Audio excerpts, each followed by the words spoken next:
Здравейте хора, аз съм Даниела и днес ще си поговорим за здравеопазването във Франция, като това е първото видео от една кратка поредица на тази тема. Ще започна с периода, в който дойдохме във Франция, както вече съм споменала и в предно видео през 2014 година, и момента, в който трябваше да оправим и подготвим документите ни за всички държавни институции, като една от тези е Assurance Maladie или Здравната каса на Франция. В случая подготвянето на документите, разбира се, дълго, бавно, трудно, защото тук администрацията е вау. Всичко е много администрация, бюрокрация и така нататък. Подадах документите си, като подадах, разбира се, освен личната си карта, документ, който доказва, че живея тук, на територията на Франция. Също така изискаха акта ми за раждане, преведен, легализиран и оригиналът. Точно така и оригиналът. Като ми бяха казали, че преглеждането на досието и отговора ще получа от 2 месеца до 6 месеца. Аз изкарах късмет и получих отговор положителен на вторият месец и половина. И вече имах право да се възползвам от абсолютно всички услуги напълно, почти напълно безплатно. Защо казвам почти напълно безплатно? Защото се е случвало в аптеката някое лекарство, което не се покрива напълно от здравната каса, да доплатя с евро и нещо, 2. Но като цяло здравната система тук, според мен и според много хора и може би според статистиката, смятам, че е най-добрата здравна система в световен мащаб. Хората, които живеят тук, знаят това много добре. Плюсовете са изключително много, но разбира се има и минуси, както навсякъде. Има два варианта. Единият е 100% здравна осигуреност, а другият е 70% здравна осигуреност, като разбира се, вие можете да си запишете още една застраховка допълнителна, която да ви изплаща това, което сте платили, тези 30% в медицинските кабинети, в аптеката, в болницата и навсякъде общо взето. Като съм длъжна също да подчертая, че тази допълнителна застраховка не винаги покрива напълно и оставя една малка част, която се покрива от човекът, който я ползва. В случая аз мога да говоря, това на ми нещо се разкърцал, аз мога да говоря от гледна точка на 100% здравна осигуровка и 70%, тъй като това се определя на база общ доход на семейството и варира. Преподаване на тези документи се прави всяка година. Както казах, администрацията тук е най-големият минус на Франция. Администрацията, също така и тукашните граждани са на същото мнение. Имам доста клиентки, с които съм разговаряла и всичките казват едно и също, че им е писнало, дошло им е до гуша, но това е така от винаги. Администрацията тук е много натоварваща. Но въпреки всичко, както казах, една от най-добрите здравни системи в световен мащаб. Потвърждавам това. Какво ми е мнението за лекарите в Франция? Това е един много добър въпрос, на който не съм сигурна, че мога да отговоря на 100%. Смятам, че тук, както във всички други държави, има много добри лекари, които си вършат работата съвестно, и има такива, които свързват работата си с ежедневното си настроение. Да си призная честно, на мен не ми се е случвало да попадам на някой, който да е груп, на лекар, медицински работник. Въобще като цяло на медицински работник никога не съм попадала на някой груп, бързащ лекар. Има такива, които отделят много време и внимание, обясняват подробно. Има такива, които обясняват нужното, без подробности и пак обръщат необходимото внимание. Взимането на часовете. Да, това се определя може би от района, в който се намират хората. Аз мога да говоря специално за град Бордо. когато сме живеели в централната част на града, взимането на часове за общо практикуващ лекар, например, са се случвали сравнително бързо.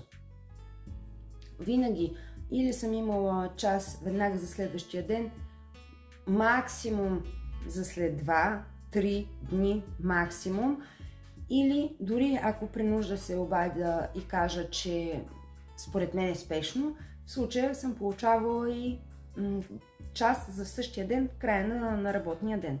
Дори личният лекар, при който съм записана, включително бяха записани и децата, когато живеехме в централната част на Бордо, дори включително той ме е приемал след работно време. Това беше лекар, който тотално ме очуди, който със сигурност обича професията си и я върши с голямо желание работата, която поема, защото ми се е случвало да ме приема в 9:30 вечерта. Той никога не си тръгва на време от работа, той винаги седи до много по-късно. Ако му се обадим по телефона, ако не може веднага да отговори, след това се обажда, пита всичко наред ли е, за документации винаги е помагал и така нататък. Нямам какво лошо да кажа.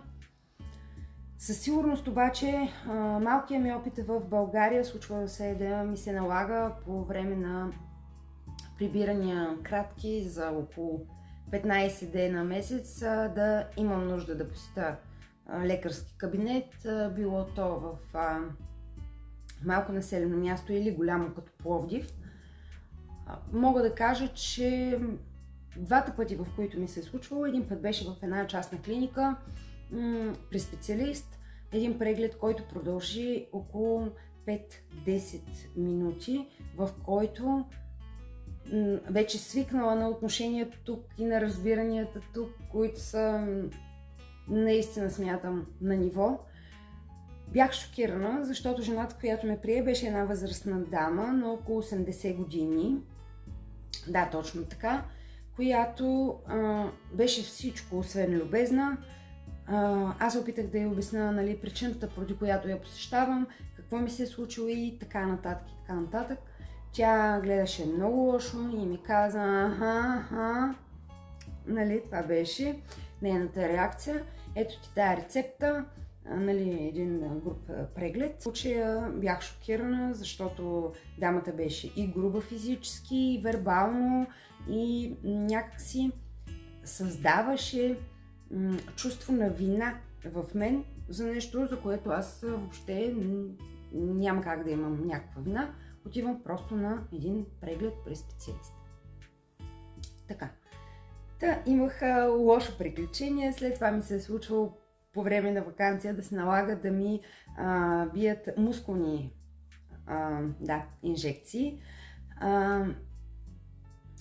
Медицинската сестра в поликлиниката в Пловдив, в която трябваше да ми ги бият 5 дни. Разбира се, аз отидах само единствен път, защото освен, че се очудих, че трябваше да си купя от аптеката спринцовката, иглата, въпросното лекарство, разбира се, трябваше да си платя. Да, аз нямам здравни осигуровки там, напълно съм съгласна, нали, да си заплатя услугата, все пак така е редно, но споменавам, трябваше да си платя всичко това и дори не получих някакво нормално, минимално човешко отношение. Дамата беше груба, айде влизай тука. И аз казах, може ли малко така само да поизчакате, нали, да се успокоя, защото мен лично ме е страх от мускулни, нали, от мускулни инжекции. И съответно тя ми каза, айде, не дей да се лигавиш, ти на колко си години, лигава работа. И съответно това мен много ме шокира, както и да е. Би ми мускулната инжекция по най-бруталният начин и нямаше лек ден, нямаше нищо, нямаше добър ден, нищо.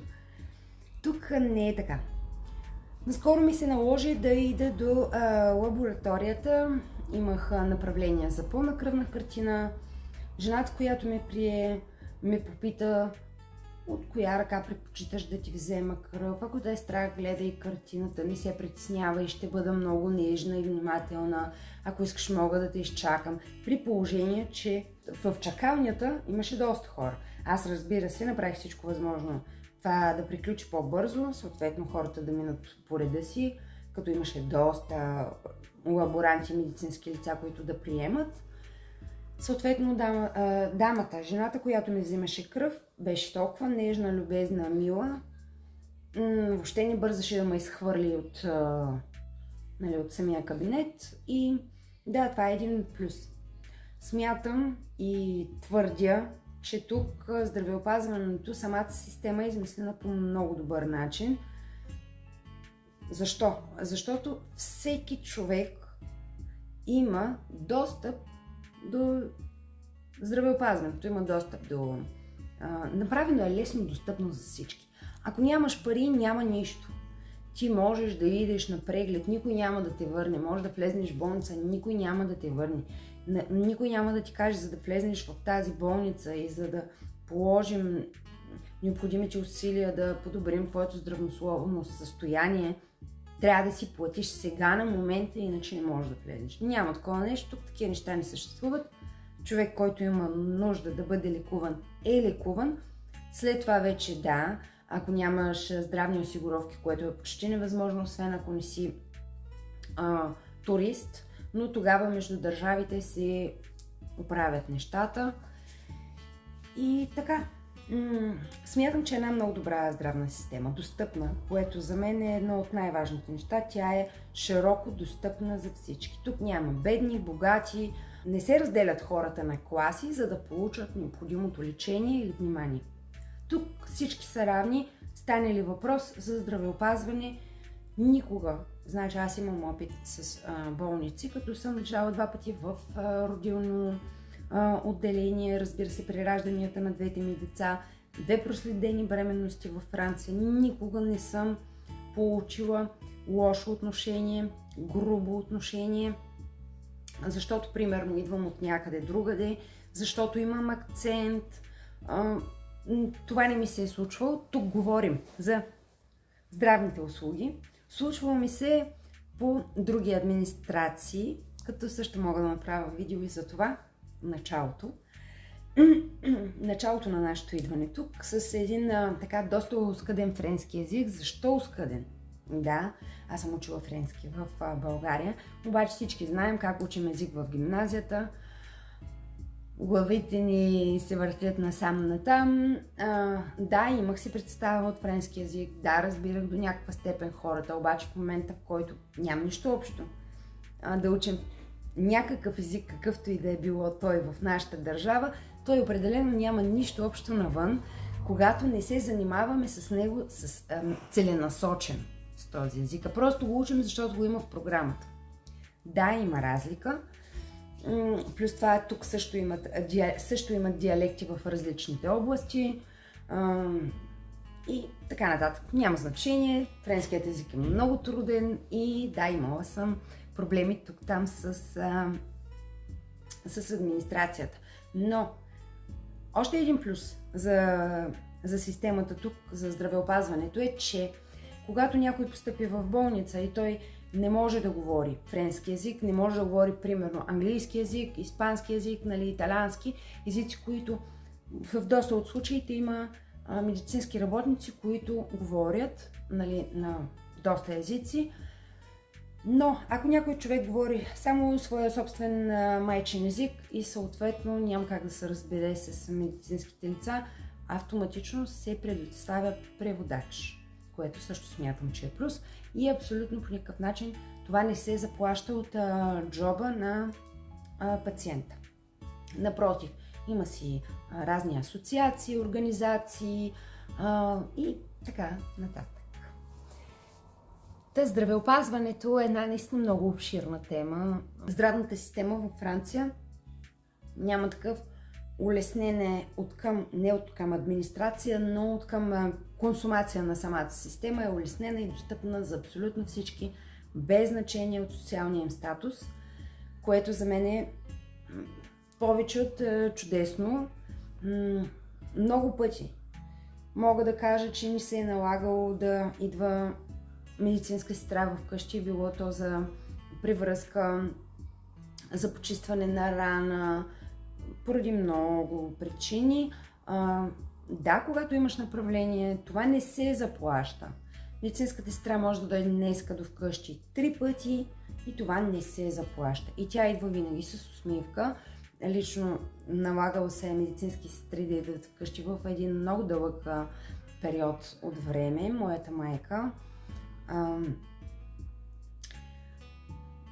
беше болна няколко години от рак и съответно съм доста добре запозната с здравеопазването в Франция и с възможностите, които то предоставя на хронично болни хора или хора с тежки заболявания, което е другата част, която исках да споделя с вас. Има отделен осигурителен режим, който при одобрение на досие попълнено от личния лекар и от специалистите по даденото заболяване, било то хронично или тежко заболяване. След одобрение на това досие, те получават 100%, абсолютно 100% покриване на всички здравни услуги, без изключение, свързани с лечението на даденото заболяване. Като то биха могли да бъдат терапевтични услуги, тук говорим всякакъв вид терапевтични услуги, посещения на медицински сестри в дома по 2-5 пъти на ден, без никакво значение, включително всякакви типове изследвания, свързани с даденото заболяване, хронично или тежко заболяване. Абсолютно всичко това е напълно безплатно, наистина. Аз не виждам, не мисля, че мога да кажа някакъв минус или да изкритикувам с нещо здравната система във Франция. Това е една от най-силните черти на Франция. Сега, политически погледнато, икономически погледнато, тук аз съм некомпетентна, не обичам политиката, не е нещо, което ме интересува, но погледнато от тази гледна точка, според разговори, които съм водила с мои познати тукашни граждани, да, разбира се, тя е така, как да го кажа, натоварена е здравната система. Няма как да не е натоварена, след като се опитва тази здравна система да направи всичко възможно, да предостави необходимите здравни услуги на жителите на Франция. Съответно, въобще за всички хора, които живеят във Франция, тук няма никакво значение. Според мен, пак казвам, това е видео направено през моята призма. Тук няма никакво значение откъде идваш, какъв е цветът на кожата ти. Тук говорим за здравеопазването. Какъв е цветът на кожата ти, какъв е езика, който говориш, каква е религията, която изповядваш. Тук, когато имаш нужда да ти бъде помогнато от здравословна гледна точка, ти получаваш тази помощ. И смятам, че това е най-важното. Сега ще приключа това видео и съответно очаквайте скоро към тази малка поредица, която ще направя ново видео на темата бременност и раждане във Франция.